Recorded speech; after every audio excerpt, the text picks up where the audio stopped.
I was on holiday with a girlfriend. We'd only just got together, but I spent a lot of money going to the Bermuda Triangle. We got to this hotel and they offered us a 30-foot speedboat. But before we left, they warned us. They said, look, you've got to be really careful because you can't see the tide going out. It's so shallow. You know, you beach the boat. That happened to an Italian couple. They didn't get close at night. It gets very cold here at night once the sun goes down. And sadly, they died. So I'm like, no, it's not going to happen. Trust me, I know what I'm doing. Not a clue what I'm doing. So we get there. And I think I've moored this boat far enough away from the beach. So we paddle onto the island. There's no one about. It's idyllic. We have a couple of glasses of rum, we have a bit of a kiss and cuddle, we fall asleep under a palm tree. This is perfect. We wake up, the sun's going down, it's turning a little chillier, and let's get on the boat, let's go back to the hotel. Boat stuck. So now I've got her in a snorkel and a pair of fins, and she tries to dig the bottom of the boat out while yours truly is trying to be macho man, trying to push like 1.5 tons of boat. So I'm now really aware that we might be stuck here because it's getting dark. Now, she's gone to me in a very kind of female logic way. There has to be a radio on this boat. And I go, I've searched, there is no radio. Oh, a man search. Oh, no. If it's not in plain sight for a man, it does not exist. I can see tits everywhere, though, isn't it? That's in plain sight. So I decide to go wading into the forest. Man must make fire.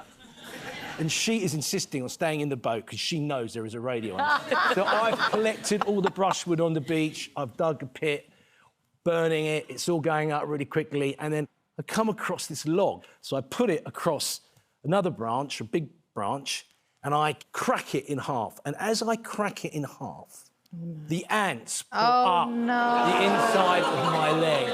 They go straight into my jocks, straight around my ring, on the end of the willy, around my testicles, and just have a field day. So I come screaming out of the forest, dive in the sea, and this slick of ants, like an oil slick, comes up. Oh. I come through it to hear... Mayday! Mayday! We're stuck here! We can see you!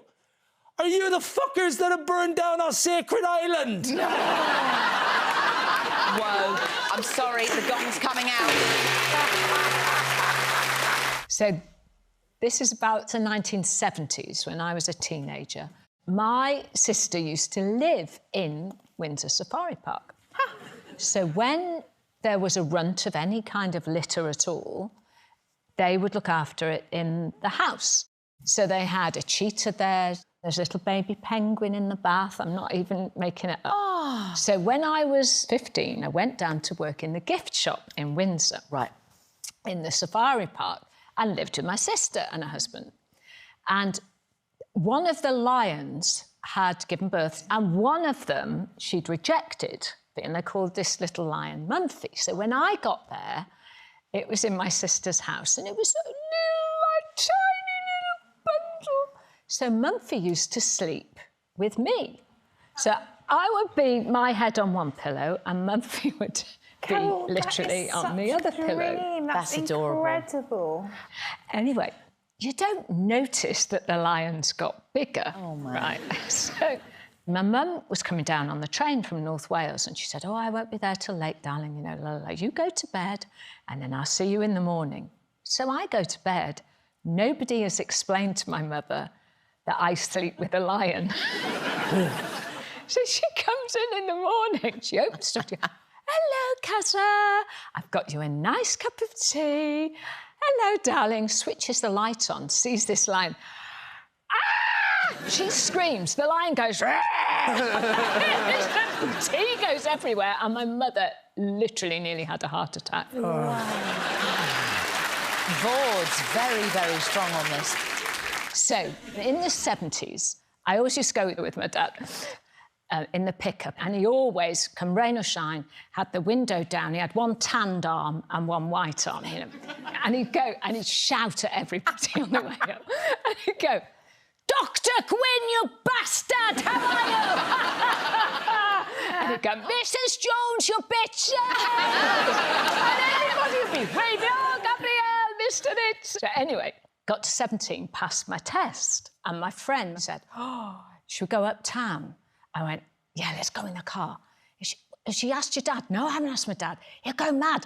Doesn't matter, let's get in the car. Tam would be back by the time he comes back from the quarry. You'd never know. You'd never know. You'd never know. So the end of our little drive were 2 stone pillars. As we're turning left, it's like... down the side of this car. And we're going, help, help, ah! What should we do? So we get out to look. Oh, my God. Oh, Dad's going to go mad. She said, don't worry, there's a bucket in the back. Let's go and get some mud. So we go scrabble around, we get mud, and we pat it on the side of the doors of the estate. Good. All right. Yeah. And then we had to go like back. I've got to drive dead carefully so it doesn't fall off before we get home. We drove down the drive, parked it up, thinking, don't let it. So my dad goes, Catty, you bitch! What you done with my car? Nothing, Dad, nothing, Dad. And he burst out laughing. He said, don't worry, I sold it to the chippy, died gins yesterday, he said. He can sort it out, the bastard. Very good. Really good. He sounds absolutely brilliant. Back when I was living at home, as you'd imagine, a young man in his bedroom, we like alone time. And rather than go through a lot of tissue paper, I had what I called my self-love towel. Oh. So it wasn't even a towel, it's like one of those Jack Daniels bar mat things. Oh. And this is going to get much worse. It's a kind of good thing I've got this, actually. So... what I would do was lay the mat across my stomach and then complete my self-love onto the towel, wrap it over, and it was clean and I was ready to go. I was going out. This is so unpleasant. I was going to get back. It's awful. Carry on. Terrible. I knew that I'd be meeting a lady friend. Yeah. So...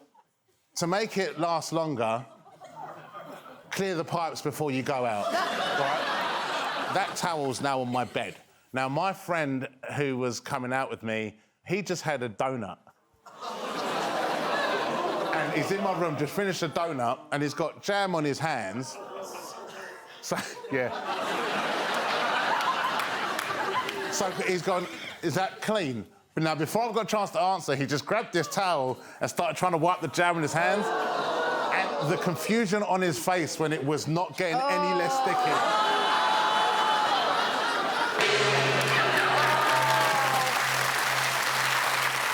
That's the wrong gong right there. That's extra points, Emmanuel. It's worse.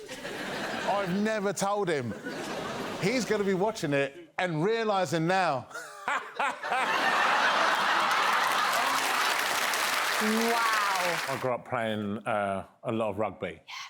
Same. Right? Rugby players, generally, when they go out, we will play what most people will call stupid games. One of the games is called Flaming Arsehole, which is where you take your trousers off and your pants. This is what Mel always tries to get me to play. Every episode. You sort of stand someone up on a stool or a box or something and you take a length of toilet paper from their arsehole and then you get it down to the ground and then you give them a pint of something and you set fire to the toilet paper and then they've got to finish the pint before they can take the toilet paper out of their arsehole. Oh, my God! What I thought was fun is I would measure it out to the floor, but the moment they'd turn round, I'd rip half of it off and set fire to that. And Yeah. I regret nothing. Many moons ago, back in good old Faliraki, there was this girl who was drinking in the bar, and she was just very moany. She was moaning about her eyes, so we told her that if she was to mix a citrus fruit with alcohol, it will clear... Wait. It will clean the germs, which I think sounds plausible. Yeah. Right? We were being helpful. Did you then put loo roll coming out of her eye and set fire to it? That would have been probably just as bad, to be honest, because she was starting to believe this story. Oh, no. And I bought her a lemon Bacardi Breezer. So I was like, it's got lemon in it and a clear spirit. So I closed my eye and did this and gave the bottle to her. I was like, so you're fine? She said, oh, wow. So then she held her eye open and was pouring it into... It's hilarious. And then within about 10 minutes, her eyes were just bloodshot red and puffy. The next day at the pool, I was like, really sorry. It was what we thought was a funny joke. I'm really sorry that your night got ruined. And she won't let this go. I was like, is there anything I can do? And she was like, you can put some suntan lotion on my back. What a bitch. Right? But then as she went rolled over, she was like, fucking idiot. And I was like, oh, you took it too far, didn't you? I apologised, I'm sorry, and you've just sworn at me. And I've got feelings. Next to the suntan lotion was mayonnaise. And I thought, that'd be more fun. And she fell asleep with mayonnaise on her back and kind of burned a little bit. And a lot. So what happened the next day? She got cancer. I used to own a barber shop, but I put so much effort into making the shop look nice that I didn't put as much effort into finding barbers. So I thought, you can learn anything on YouTube. So I watched countless haircut tutorials. I thought, well, I know how to do this now. Yeah. It was going OK. And then this lady brought her... This kid must have been maybe 3. Oh. Long hair, and she wanted me to shave the kid's head. And I thought, yes, I can do that haircut. So I shaved this kid's head, and then she said, can you line his hair up for me? You see it when someone's got a dead straight hairline, and the way they achieve that is by taking a cutthroat razor and shaping up the hairline. Oh, my God. And I had never done this before. My hand's shaking now, and I had to, like, cut this baby. Well, not cut the baby, like... And I did it, and it went well. But the problem was I got overconfident, and there was one guy that I did such a good job, I stopped paying attention to what I was actually doing, and I shut the razor, but it went straight through my thumb. Oh. But because I didn't want him to know that I didn't know what I was doing, I just put it in my pocket, and he's there taking ages, looking in the mirror, going, oh, this is really good. I'm close to passing out now. I can just feel my pocket filling up with blood. It's trickling down my leg. Where's your towel? 1986, and used to hang around like South Kensington, which was a melting pot for lots of different people. There were lots of what were called Sloanes in those days. I met this posh girl, and then she said, I think you should come home, back to Hereford, to meet the family. So we go there, and her dad picks us up in his Range Rover. And I quickly work out that he doesn't like me, she's not that keen, her mother is not that keen on the thing that's just walked through the door. I've got blonde quiff, highlights, I think I might have been wearing leg warmers, something like that. Fame had just happened. She said, I'm going to go for a ride. And I was, OK. And she said, why didn't you muck out while I'm gone? So I kind of helped muck out the stables. And her dad, he said, why are you going out with my daughter? I mean, you're not really suited, are you? And I was like, well, I'm prepared to muck out the pee and the poo. And then I was asked to whitewash the walls of one of the outbuildings. I'm like tap dancing lovey. And then he said, oh, there's a couple of tiles loose on the other outbuilding. Would you mind, coming and helping me? He just stood there and smoked a cigar and held the ladder while I was up there nailing in slate. You're joking. So when he got to that night, I said, well, obviously, Mummy and Daddy don't want you coming into the house. What? So I slept in an outbuilding. Whoa. So the next morning, I say, this isn't going well. And she said, no, it's not going well, is it? And I said, no, I want to go. She said, well, my father will have to drive you to the station. And he tells me how I am just totally unsuitable for someone of his daughter standing. Oh. And we stopped at a petrol station. I knew how far we were from the railway station. And he said, look, just pop some diesel in the car. I go and get some more cigars and pay the bill. So I did pop something into his diesel Range Rover. I filled it up with unleaded. Very good. Shirley, it's finally time for us to judge you. Well, this actually is one of the worst stories So I sort of want to set the scene. It was many, many years ago, and it was whilst I was married to a husband. As you know, I've had a few. So I was at practice one evening. We were practicing our cha-cha-cha, and then I noticed my husband then went and sat down, and next to him went this lovely young lady that was actually the babysitter of my son at the time. No. And they were sitting so close that it made me uncomfortable. So I went over to her and I said, if you get any closer to him, you'll be sitting on his face. So that disturbed my husband at the time. We went home, there was a few words said. A few nights later, he didn't come home. I said, where have you been? He said, well, actually, I had to fit new light bulbs in for Mrs. X, we'll call her. So he was out fixing her light bulbs. Is that a euphemism? It just all looked a little wrong to me. Anyway, we go up to the British Dance Championships. So I'm sitting there watching the competition. I've got a lovely front row seat. And then my little boy said to me, Mummy, I need to go to the bathroom. I said, OK. Off we went. Got him by the hand, walking backstage, and here she comes. She taps me on the shoulder and I turn around. She said, we need to talk. I said, leave it. This is not the time and the place. I took a few more steps forward. She tapped me again. I turned round. I said, please, I just explained to you, it's not the time and the place. Third time she tapped me, she says, you just have to get used to the fact I fucked your husband. And with that, there's a white angel and a red angel, and I looked at her and I went, boom!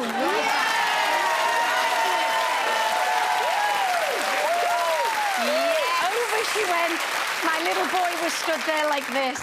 And I just looked and people were going, was that Shirley Ballas? Was that Shirley Ballas that just did that? Needless to say, I did not see the final that evening. I was rather embarrassed. But when I look back on it, I was quite happy I gave it a bit of welly. Rumour has it, Shirley, that the dance world is a hothouse of sexual encounters. Have you been part of that? Well, I was part of something, and that was a 40th birthday party where this wonderful young lady and adjudicator had had too much to drink, and so had I. And we had this great big snog, and she was engaged and I had a boyfriend. So you could say it was a really strong and lovable embrace with somebody else's girlfriend. Oh. Do people always get it on with each other, though, Shirley, on Strictly? I think people get it on with each other everywhere. I mean, him and I had a cuddle backstage, you know, we've only just met. I mean, people get it on everywhere at any time. Rosie and I, there's a lot of chemistry already. By the end of the show, me and Mel will shout. That will be available on the extras. If you press a green button, you'll see them go at it. So it was one of the years that we had a drought and we wanted to fill up the swimming pool, but obviously you weren't allowed to. No way, Jose. So the next door neighbour had gone on holiday. So my husband at the time had this idea that he would jump the fence, I would pass him the hose, and we would put the hose to their tap. We had it all going. He was over there with the tap. He threaded it back over. I got it into the swimming pool, and we switched it on, and we were sitting there, and we thought, yep, we're going to be able to fill up our pool. And the next thing we hear is a knock on the door, and out we go bouncing to the door, thinking perhaps it's the children, you know. We open the door, and the next-door neighbours had come home early from their holiday. I didn't quite know what to say. There was no excuse that we could have. And he just grabbed hold of my husband and he just went off on one. We had to prise them out of the door and slam it in their face. Needless to say, we got in severe trouble for robbing the next door neighbour's water. Wow. El Salvador, the second series of gangs, and we're with the little psychopaths of Delgado. Nice bunch. Oh. Chucho, who is the leader, likes walking around in a vest, carrying his AK-47. His wife is in prison, and while she's there, she ends up murdering an opposing gang member, and we have to go and visit her in prison. But the day before we go, Marta, my favourite director, who's far braver than any of the cameraman, the sound man, and me, who are bitching all the time, goes into the female prison the day before, and she comes back and she says, look, they'll allow us in, we can meet Chucho's wife. One thing, though, I was cavity searched, and they don't use gloves. They use bags from the supermarket, and they're not semi-fully reconditioned. Oh, my God. So we're all lined up, and the cameraman and the sound men are really bitching now because they know what's about to happen to them. So I go in and I go, right, let's do this. Kicks down, pants down, in front of these two prison guards, and they're looking at me. We do dance? Are we going to do this or not? You know, I position myself for entry. He goes, Senor Kemp, we only cavity search the women. And it occurs to me that they've been bitching a lot. They don't know what's happened inside this room. Oh, yeah. Here we go. As I walk through the door, hobbling, I turn to the cameraman and the sound man and go, absolutely fine. Got very big fingers.